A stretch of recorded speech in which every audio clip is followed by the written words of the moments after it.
তো প্রথমেই বলে নিচ্ছি আখতারুজ্জামান ইলিয়াস। তিনি মূলত 1943 সালে গাইবান্ধার মামার বাড়িতে জন্মগ্রহণ করেন। তার পৈতৃক নিবাস হচ্ছে নারুলি, বগুড়াতে, অর্থাৎ উত্তরবঙ্গের দিকে। আর এই আখতারুজ্জামান ইলিয়াসও কিন্তু একজন কথা সাহিত্যিক। তার কিন্তু অসংখ্য ছোট গল্প রয়েছে, আবার উপন্যাসও রয়েছে।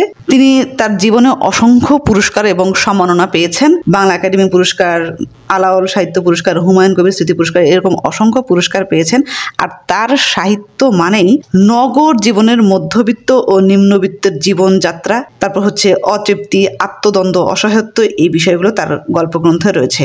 এছাড়াও নগর জীবনের সামাজিক, রাজনৈতিক, সাংস্কৃতিক পরিবেশ পরিস্থিতি, অর্থনৈতিক অবস্থান, তারপর হচ্ছে মুক্তিযুদ্ধ পরবর্তী যে জীবনযাত্রা বা জীবনচিত্র, সংখ্যালঘু বা সংখ্যাগরিষ্ঠদের জীবনযাত্রা, জীবনচিত্র, এগুলো কিন্তু তার গল্পের অন্যতম মূল বিষয়বস্তু। অর্থাৎ তার গল্প মানেই হচ্ছে নতুন কিছু, নতুনত্ব তার গল্পের মধ্যে রয়েছে। আর এই জন্যই কিন্তু তিনি অসংখ্য পুরস্কারপ্রাপ্ত হয়েছেন। পরবর্তীতে 1997 সালে তিনি ক্যান্সারে আক্রান্ত হয়ে ঢাকায় মৃত্যুবরণ করেন। তো আজকে আমরা পড়ব অন্য ঘরে অন্য স্বর, দুধে ভাতে উৎপাত, পায়ের নিচে জল, কীটনাশকের কীর্তি। তো প্রথমেই আলোচনা হচ্ছে অন্য ঘরে অন্য স্বর। এই প্রত্যেকটি ছোট গল্পের যে নামকরণ করা হয়েছে, ছোট গল্পের নামকরণের মধ্যে সার্থকতাও রয়েছে। অন্য ঘরে অন্য স্বর, আসলে এখানে দুই একটি চরিত্র রয়েছে যারা কিনা নিজের ঘরে থেকেও তারা অন্য ঘরে অবস্থান করছে এবং অন্যের গীত গাচ্ছে বা অন্যের প্রশংসায় প্রশংসিত হচ্ছে, অন্যের মুখাপেক্ষী হয়ে থাকতে হচ্ছে, অন্যের উপর নির্ভরশীল হয়ে থাকতে হচ্ছে। এজন্যই কিন্তু এই গল্পটির নামকরণ করা হয়েছে অন্য ঘরে অন্য স্বর। তো আমরা আলোচনায় গেলেই বুঝতে পারবো যে কোন কোন চরিত্রগুলো আসলে অন্য ঘরে অন্য স্বর হয়ে আছে এবং সেই চরিত্র অনুসারেই নামকরণ করা হয়েছে অন্য ঘরে অন্য স্বর। তো এই অন্য ঘরে অন্য স্বর গল্প গ্রন্থ থেকেই এই গল্পটি নেওয়া হয়েছে। স্থানসমূহ এখানে স্থানসমূহ দেওয়া আছে নারায়ণগঞ্জ শহর, অর্থাৎ নারায়ণগঞ্জ শহরের যে চালচিত্র, সংখ্যালঘুদের উপর যে চাপ বা তাদের যে জীবনযাত্রা, তাদের যে হালচাল, এই নারায়ণগঞ্জ শহরকে কেন্দ্র করেই রচিত হয়েছে। এছাড়াও শিলং, গুয়াহাটি, আগরতলা, কলকাতার ঘটনাও কিন্তু এখানে বিবৃত হয়েছে। তো এই যে বললাম যে আখতারুজ্জামান ইলিয়াসের গল্প মানে হচ্ছে চরিত্রের ঘনঘটা থাকবেই, কিন্তু তারপর এখানে আমি প্রধান প্রধান চরিত্র আমি লিখে রেখেছি। প্রথমেই আমি লিখে রেখেছি ননীদার পরিচয় এখানে দেওয়া আছে। ননীদা বা ননী গোপাল, তিনি হচ্ছে আড়তদার বা স্বল্প পুঁজির একজন ব্যবসায়ী। মুক্তিযুদ্ধের পর কিছু কিছু মানুষ আসলে পাকিস্তান বা বাংলাদেশ থেকে ভারতে চলে যায়, আবার ভারত থেকে কিছু কিছু মুসলমান আছে যারা পাকিস্তান বা বাংলাদেশে চলে আসে। শুধুমাত্র ধর্মের কারণে তারা দেশ থেকে বিতাড়িত হননি। এরকম ননীদা বা ননী গোপালও সে ভারতে চলে যাননি, সে বাংলাদেশেই অবস্থান করেছেন। কিন্তু বাংলাদেশে অবস্থান করার পরবর্তী সময়ে দেখা গিয়েছে যে এই যে সংখ্যালঘু বা হিন্দু, বৌদ্ধ যারা রয়েছে তাদের উপর কিছু কিছু চাপ ক্রিয়েট করা হয়েছে, তাদেরকে অবহেলায় দিন যাপন করতে হয়েছে, বা তাদেরকে দেখা যাচ্ছে যে বিভিন্ন রাজনৈতিক বা অর্থনৈতিক চাপে তাদেরকে রাখা হয়েছে। এরকমই একজন চরিত্র হচ্ছে ননী গোপাল, যে কিনা মা মাটির টানে সে দেশ ভাগ হয়ে যাওয়া সত্ত্বেও সে স্থানান্তরিত হননি, সে এখানেই রয়ে গিয়েছে।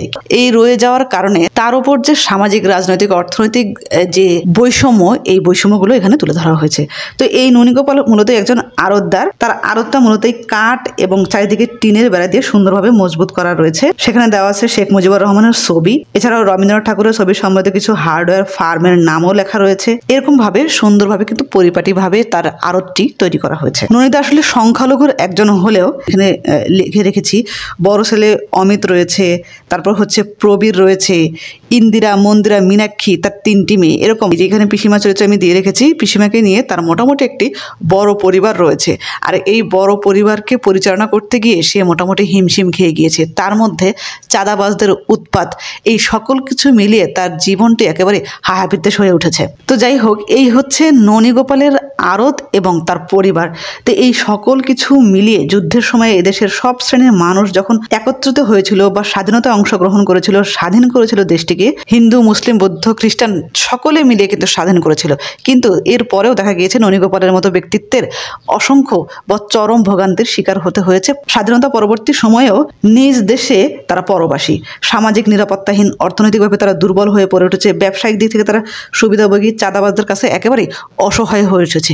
তারই গল্প আজকে এখানে পড়ব। এরপর হচ্ছে প্রদীপ হচ্ছে তার ছোট ভাই। ননীগোপাল এই দেশে থেকে গেলেও প্রদীপ কিন্তু এই দেশে থেকে যায়নি, সে কলকাতায় পাড়ি জমিয়েছে। আর প্রদীপ তো মূলতই তিনি কলকাতার স্থায়ী বাসিন্দা, সে হচ্ছে আসলে ব্যবসার তাগিদে অনেক সময় শিলং, ডিব্রুগড়, গৌহাটি, কলকাতা, আগরতলা, দিল্লিতে যাতায়াত করে থাকে এবং ভ্রমণ করে থাকে। আসলে এই প্রদীপ চরিত্রটির মধ্য দিয়ে কিন্তু গল্পকার ঢাকা থেকে দিল্লি এবং নারায়ণগঞ্জের চিত্র ফুটে তুলেছে।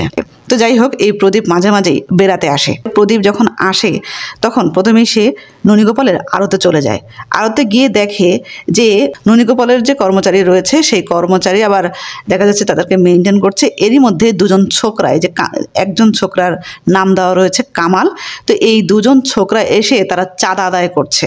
তখন সেই কর্মচারী হকচকিয়ে উঠলো যে হ্যাঁ আপনারা বসুন, তাদেরকে খুব আদর আপ্যায়ন করলো বা তাদেরকে হুজুর হুজুর করছে, এরকম একটি বিষয়। তো এরই মধ্যে নেপাল চন্দ্র হচ্ছে সেখানকার সেই আড়তের সহকারী, তখন নেপাল চন্দ্রকে পাঠিয়ে দিয়েছিল ননিদাকে ডাকার জন্য। ননিদা মূলত অন্য কোথাও গিয়েছিল, তখন এই নেপাল চন্দ্রকে দিয়ে পাঠিয়ে দিয়েছিল। তখন ননিদা সাথে সাথে আসে।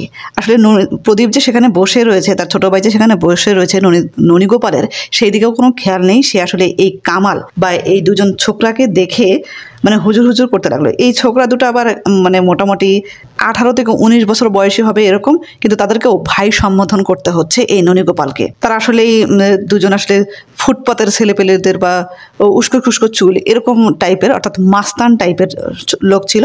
তো প্রদীপ আসলে নির্বাক হয়ে তাকিয়েছিল যে ননীগোপাল কিভাবে এই দুজন ছোকরাকে আসলে ভাই সম্বোধন করছে, বিভিন্নভাবে আপ্যায়ন করে তাদেরকে তুষ্ট রাখছে। এই বিষয়গুলো প্রদীপ অবলোকন করছিল। তো যাই হোক, এক পর্যায়ে তাদেরকে মিটমাট করে ননীগোপাল অবশেষে প্রদীপের দিকে মুখ ফেরালো। ও প্রদীপ তুই এসেছিস, কখন এলি, এরকম ভালো মন্দ জিজ্ঞেস করতে শুরু করলো। তখন ননীগোপাল এবং প্রদীপ বাসায় গেল এবং বাসায় গিয়ে তারা খাওয়া দাওয়া শেষ করে তখন প্রদীপ ননীগোপালের কাছে জানতে চাইলো তার ব্যবসার কি হালচাল। তখন কিন্তু ননীগোপাল খুব আক্ষেপের স্বরে বলেছিল, কিসের বিজনেস, এই দেশে কেমনে থাকি, বিজনেস একটু যদি ভালো হয় তো চান্দা লইয়া ব্যক্তি পয়সা খসাইয়া লইব। এই তো একখান টাউন, আধ ঘন্টা হেঁটে গেলে এই মাথা থেকে ওই মাথা ফালা করে ফালান যায়। আর এই দেখ সপ্তাহের মধ্যে 3-4 কনফারেন্স, সম্মেলন, সমাবেশ লইয়াই লাইগেই রয়েছে, পয়সা আদায়ের ফন্দি, বুঝলি না। আসলে এই ছোট্ট একটি শহরের মধ্যে এই মাস্তানরা বিভিন্ন কনফারেন্স, বিভিন্ন সম্মেলন, বিভিন্ন সমাবেশ জুটিয়ে তারা হচ্ছে চাঁদা আদায়ের একটা ফন্দি তারা আটে।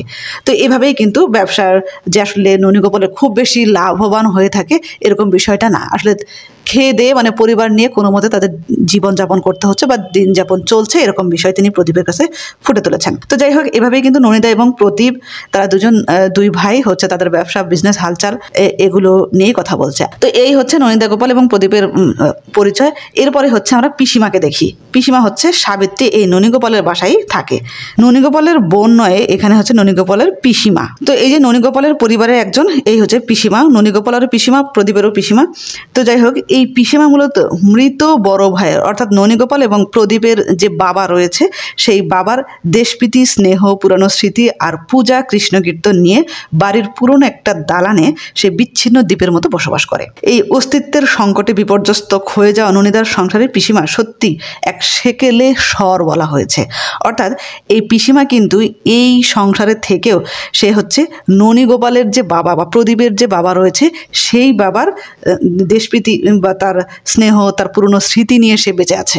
তার স্বামী, সন্তান সকল কিছুর ঊর্ধ্বে আসলে তার বড় ভাইকেই সে সবচেয়ে বেশি স্নেহ করে থাকে। কেননা তার বড় ভাই তাকে লালন পালন করেছে, বড় করেছে, এজন্য বা বিধবা হওয়ার পরেও তার বড় ভাই তাকে যেভাবে মানে ভালো রেখেছে, এই সকল কিছু মিলিয়ে কিন্তু পিসিমা আসলে বড় ভাইয়ের প্রশংসায় পঞ্চমুখ।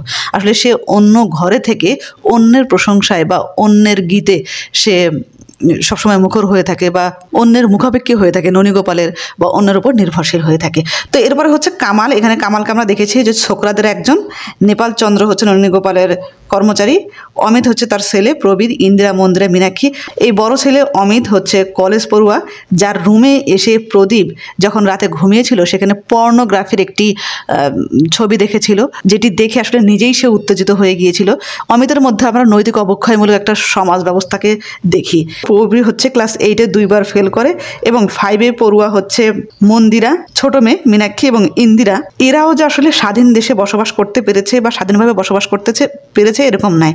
এরা আসলে বখাটে ছেলের পাল্লায় পরে দেখা যাচ্ছে ইন্দিরা বা মন্দিরা এরা আসলে কলেজে বা স্কুলে যেতে পারেনি, বা বখাটেদের উৎপাতে মেয়েদের কলেজে যাওয়া একেবারে বন্ধ করে দিয়েছিল। আসলে এই সংখ্যালঘু হিসেবে সঠিক সময়ে মেয়ের বিয়ের ব্যবস্থাও করতে পারেনি এই ননীগোপাল। আর ননীগোপালের যে স্ত্রী ছিল সে বরাবরই সে বলেছিল যে কলকাতায় চলে যাবে, কিন্তু ননীগোপাল বরাবরই সে বলেছিল যে না, সে তার দেশ মাটির টান বা মাটির গন্ধে সে এখানেই থাকতে চায়। সত্য প্রতিকূলতার মধ্য দিয়েও সে এই দেশটাকে ছাড়েনি। অর্থাৎ দেখা গিয়েছে যে ননীগোপালের জীবনে কিন্তু তার আড়ত, তার পরিবারের সদস্যদের যে নানান সমস্যা, এরপর হচ্ছে চাঁদাবাজিদের কাছে জিম্মি থাকা, ছোট ছোট ছেলে মেয়েদেরকে মাস্তানদেরকে ভাই সম্বোধন করে আপ্যায়ন করা, তারপর হচ্ছে তার স্ত্রী কলকাতায় যেতে চাওয়া সত্ত্বেও ননীগোপাল যেতে চায়নি। এই সকল কিছুর সাংসারিক টানাপোড়েনে আসলে ননীগোপালকে একদম অস্বস্তি বা অশান্তির মধ্যে ফেলে দিয়েছে। আসলে এই ননীদা আর হচ্ছে এই পিসিমা তারা আসলে নিজ ঘরে থেকেও, নিজ দেশে থেকেও তারা হচ্ছে অন্য ঘরে বসবাস করছে বা অন্য জায়গায় অবস্থান করছে, এরকম একটি বিষয়। এবং অন্য স্বর বা অন্যদের মুখাপেক্ষি হয়ে থাকতে হচ্ছে, অন্যদের নির্ভরশীলতা হয়ে থাকতে হচ্ছে, বা অন্যের প্রশংসা করতে হচ্ছে, এরকম একটি বিষয় কিন্তু এখানে ইঙ্গিত করেছে। এজন্যই আছে আমরা দেখি যে অন্য ঘরে অন্য স্বর নামকরণ করা হয়েছে ননীগোপাল এবং পিসিমার চরিত্রটাকে কেন্দ্র করে। তো এই জন্যই কিন্তু আমরা মূলভাবে লিখে রেখেছি যে মুক্তিযুদ্ধ পরবর্তী সময়ে সংখ্যালঘুদের ওপর যে সামাজিক, রাজনৈতিক, অর্থনৈতিক বৈষম্য ও মূল্যবোধের অবক্ষয়, অর্থাৎ সমাজের নানান অসঙ্গতি ও বাংলাদেশের হিন্দু জনগোষ্ঠীর আত্মপরিচয়ের যে একটা সংকট, তা হচ্ছে এই গল্পের মূল প্রেক্ষাপট।